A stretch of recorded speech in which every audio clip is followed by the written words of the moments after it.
Well, we get now to the fourth and final thing that makes me excited about where we're going, and this is allies in action. Foundations, corporations, governments, and individuals working together. We've heard about a few of these kind of new partnerships with the accelerators that were announced today. And now I get to announce our final speaker. Barack Obama has dedicated his career to helping people improve their lives. First as a community organizer, then as a state senator, a U.S. senator, and then, of course, as the 44th President of the United States. I got to meet with President Obama a number of times, and I was always impressed by how he wasn't discouraged, even when tough challenges came along. He stayed focused on the work. He did what he could to make positive change. And now he's continuing that incredible commitment with the Obama Foundation. Please welcome former President Barack Obama.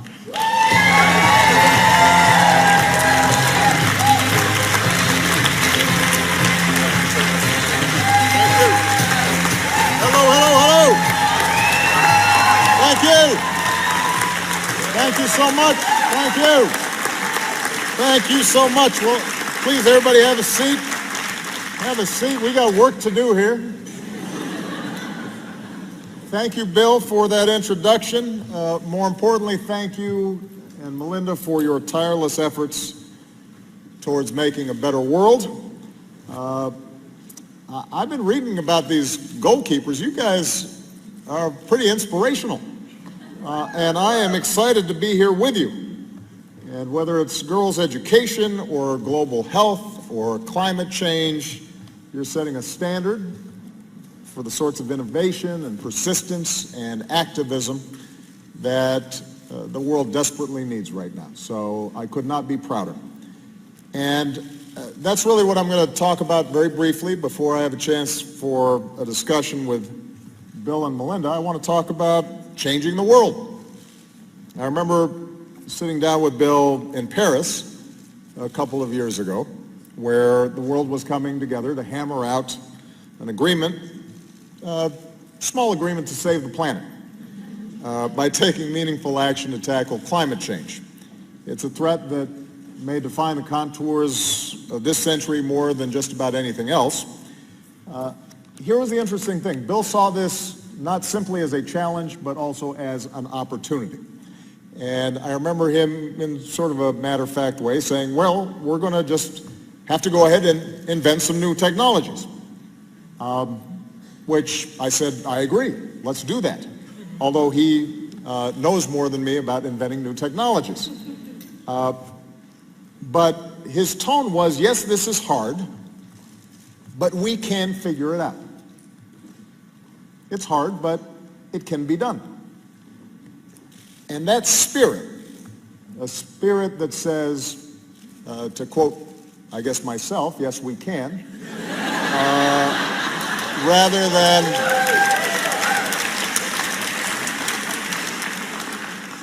that spirit, rather than a spirit of despair, is the motor by which we've been able to see real progress in reducing the pace of carbon emission increases here in the U.S. And even if at the current moment the federal government is not as engaged in these efforts as I would like, nevertheless, progress continues because of the efforts of people like Bill and a whole host of entrepreneurs and universities and cities and states. They are making change around energy policy in America, separate and apart from what government is doing. And that gives me confidence that we can continue to make progress. And my broader point here is that you tend to believe when Bill says we can do something, that we can do it. And when all of you stand up and say this is something we can do, that spirit is infectious. And it's exactly what we need right now. We do face extraordinary challenges. You've heard of many of them in your discussions today. You know the nature of these challenges from your work. Growing economic inequality, a changing climate, terrorism, mass migration, still too much extreme poverty, still too many girls who are denied an education, the rise of nationalism and xenophobia, and a politics that says it's not we but us and them, a politics that threatens to turn good people away from the kind of collective action that has always driven human progress. So these are real challenges, and we can't sugarcoat them. They're going to take a long time to solve. But that can't discourage any of us from the belief that individually and collectively, we can make a difference. We can make things better.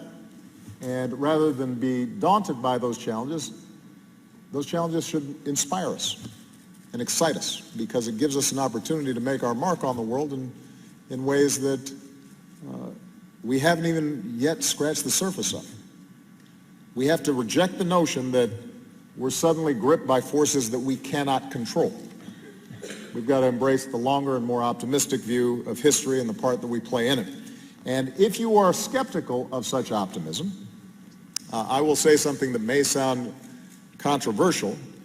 I used to say this to my staff in the White House, young interns who would come in, any group of young people that I met with, and that is that by just about every measure, America is better and the world is better than it was 50 years ago, 30 years ago, or even 10 years ago.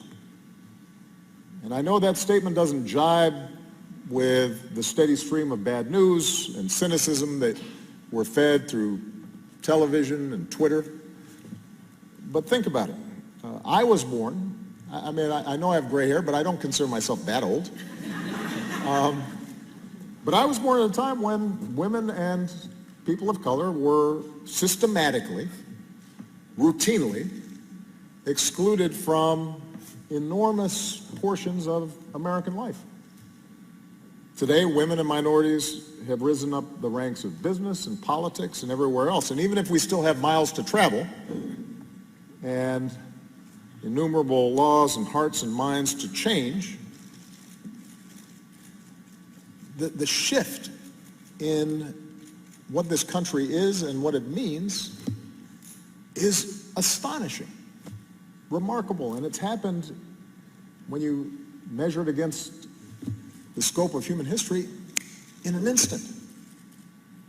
Just since I graduated from college, crime rates, teen birth rates, dropout rates, the share of people living in poverty have dropped, and in some cases dropped dramatically. The share of Americans with college education is up, despite a massive global recession. In the final years of my presidency, the uninsured rate reached a new low. Median household income reached a new high. That's here in the United States. Worldwide, our progress is even more remarkable. And Bill can rattle off these statistics better than I can. But over the past 100 years, we've come from a world where only a small fraction of women could vote to a world where almost every woman can. Since the 1950s, the global average life expectancy has grown by more than 20 years. Since 1990, we have cut extreme poverty and childhood mortality in half. Keep in mind, I was in law school in 1990. It seems like yesterday. Since 2000, we've evolved from a world without marriage equality to one where it's a reality in more than 24 countries. All of this has happened in such a steady march that sometimes we have a tendency to take it for granted. But I often ask when I meet with young people, if you had to choose any moment in history in which to be born, and you didn't know in advance whether you were going to be male or female, what country you were going to be from, what your status was, you'd choose right now, because the world has never been healthier or wealthier or better educated or in many ways more tolerant or less violent than it is today. Fewer people are dying young. More people are living not only longer but better. More girls are in school. More adults can read. More children get the vaccines that they need.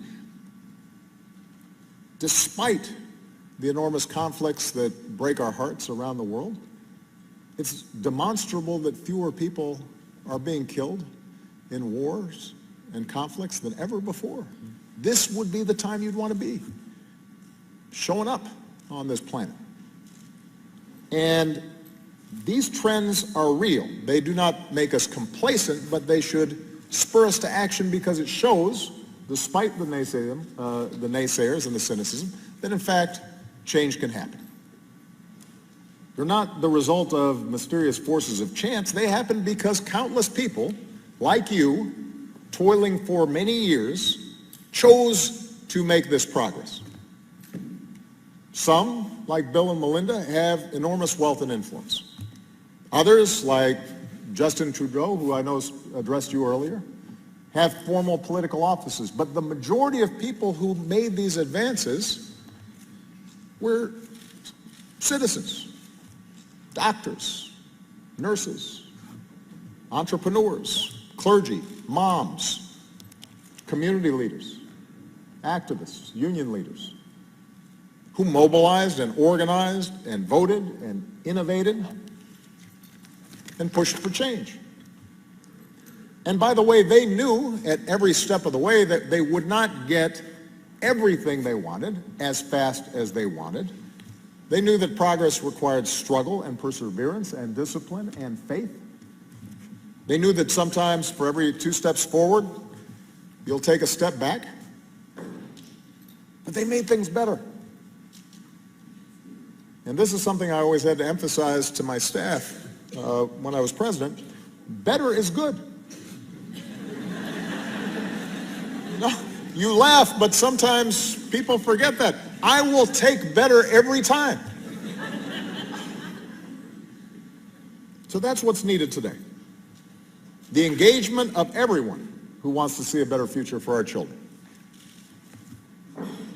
And it can be frustrating. I'll take an example here in the United States. Over the past 8 years, thousands upon thousands of Americans threw themselves into the collective effort of reforming our healthcare system.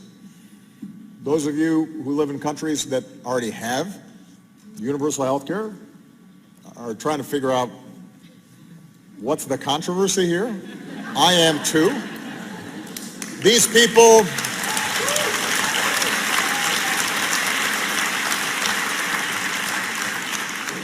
but you know, the folks who did the work, it wasn't just policy wonks, it wasn't just politicians. It was moms and dads, people who had the experience of a sick child or crushing medical bills that threatened to bankrupt them.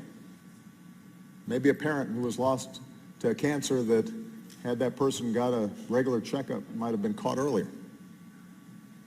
And those voices from every walk of life in every corner of the country, against all odds, made a difference.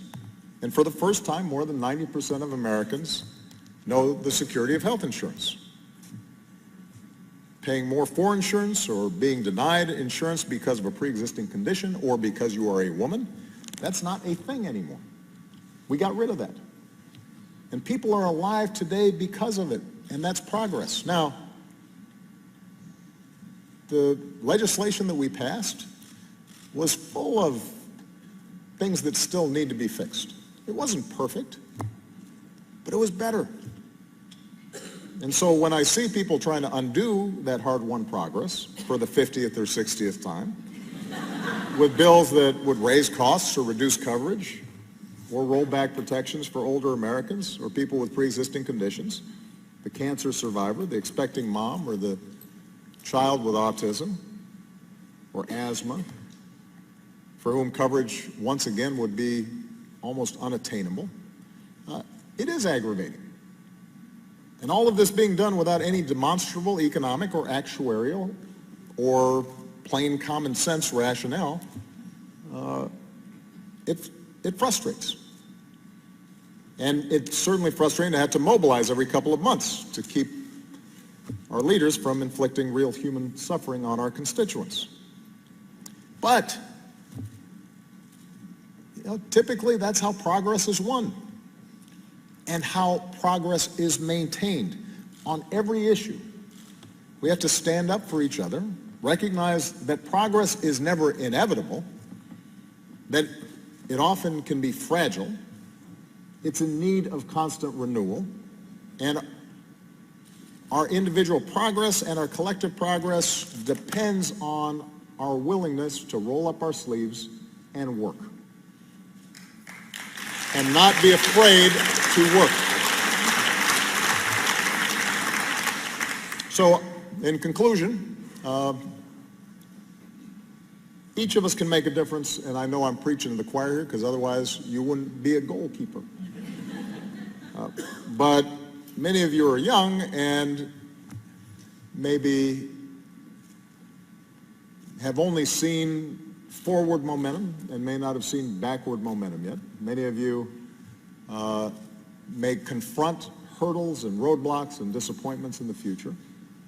And when that happens, that's the test.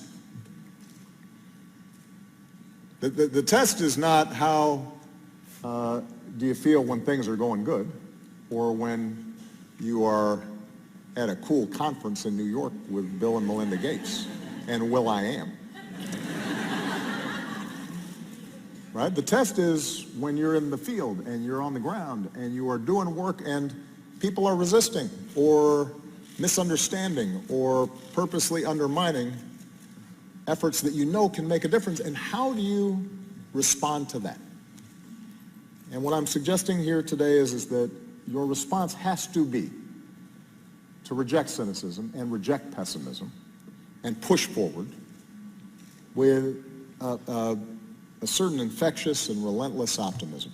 Not blind optimism, not one that ignores the scale and the scope of challenges, but that hard-earned optimism that's rooted in the stories of very real progress that have occurred throughout human history. And the recognition that our successes, even though sometimes they're small or incomplete, accumulate, they build, and they create a trajectory that's better and will mean some girl somewhere getting an education that otherwise she wouldn't have had. That'll mean some farmer being able to cultivate a crop to feed his family and, if enough of them do it, feed a nation. That's what you're fighting for at every moment. Because each new generation stands on the successes of the previous generation. It's like a relay race that we're running. Each generation reaches up, standing on that previous generation, and bends that arc of history in the direction of more freedom and more opportunity and more justice. That's why I spend so much time when I was president convening young leaders on every continent that I visited. That's why in my post-presidency, my emphasis is going to be on training the next generation of leaders to take their own crack at changing the world through the Obama Foundation, which will be based in Chicago, but will have projects and programs and digital networks all across the globe. And I'm hoping I get a chance to work with some of you because I have great faith in you, just as I know Bill and Melinda have great faith in you. And I'm certain that if you keep pushing forward, then America and the world are going to be just fine. Thank you very much.